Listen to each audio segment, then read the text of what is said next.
Coffee shop nga naa sa tunga sa forest ug ibabaw sa waterfalls ang among na-discover diri sa Iligan City mga kalaagan. Imagine nag-coffee ka nga naa sa ibabaw sa waterfalls, cozy og relaxing gyud kaayo ang ambience. Hello mga kalaagan, for today's video nata diri karon sa Iligan City, diri sa C3 Road or sa diversion road yun nila. Then, naatay anhiyon nga grabe ka unique aesthetic tanan Instagram worthy nga coffee shop diri sa Iligan. Then, unique ang setup nila mga kalagan kay na siya sa tunga sa forest.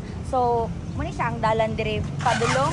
So, makita ninyo na ay private property na dalan nga gamay tapat siya sa Mahogany Hills. So, tara kay atong sudlon and bibiyahe kita gikan Cagayan de Oro City para lang yun ani nga coffee shop, di ba? So, tara, natin kauban karon si Faith, si John Lloyd, and of course, ang videographer. So, pati kabok.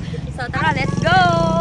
So pagsulod ninyo aning gamay nga dalan mga kalaagan, makita ninyo ning guba nga balay. So naay gamay nga dalan, sulod lang mo dira and makakita mo balay na pud sa unahan. Kani siya naara din sa atbang ang tarpaulin sa Casica's Cafe. Mao din na ang ngalan aning coffee shop nga atong adtuon karon mga kalaagan. And from highway mo baklay ta diri pasulod mga 100 to 150 meters ang akong bana-bana mga kalaagan. And kini ang part medyo adventure gid siya gamay kay moagi ka aning hanging bridge nga gaswing gid siya no. So manggunit lang gid ka og tarong kay mo swing gid siya especially kung daghan ang motabok. And diri sa kilid makita na pud nimo ang waterfalls nga tin-aw pud ang tubig naa sa daw kunoy gapangaligo o gapanglaba diri mga kalaagan. Sa dalan dili na kayo advisable para sa mga senior especially sa mga galisod naglakaw kay patungas gyud siya. And finally niabot na gyud ta diri sa Casica's Cafe. Before mi nanaka, nag-mirror selfie sa midiri nga nice kaayo kay vibrant and greenery ang background sa among mga pictures. Or pwede po ka mag-swing diri sa ilahang duyan. So nisaka na mi diri sa taas mga kalaagan para maka-order og maka-plastar na pudta. 4 months old pa gid siya nga coffee shop mga kalaagan, but as you can see, daghan na pud sila og customers and mostly gid sa ilaha mga kalaagan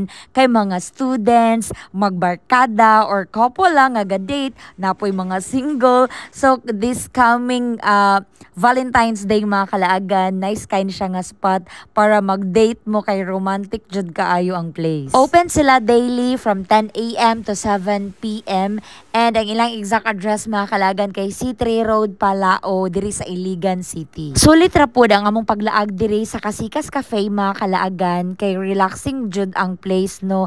Imagining ani imong view while having your coffee and affordable ra kaayo ang ilahang mga pagkaon mga kalaagan. Starts at 45 pesos to 150 mga kalaagan. Ing-ana siya ka budget friendly ang ilahang food and drinks diri. And hopefully sa next laag na mo diri mapadako pa nila ang coffee shop. And that's our laag video for today diri sa Casica's Cafe, Palao, C3 Road, Iligan City. See you sa next day. Laag na!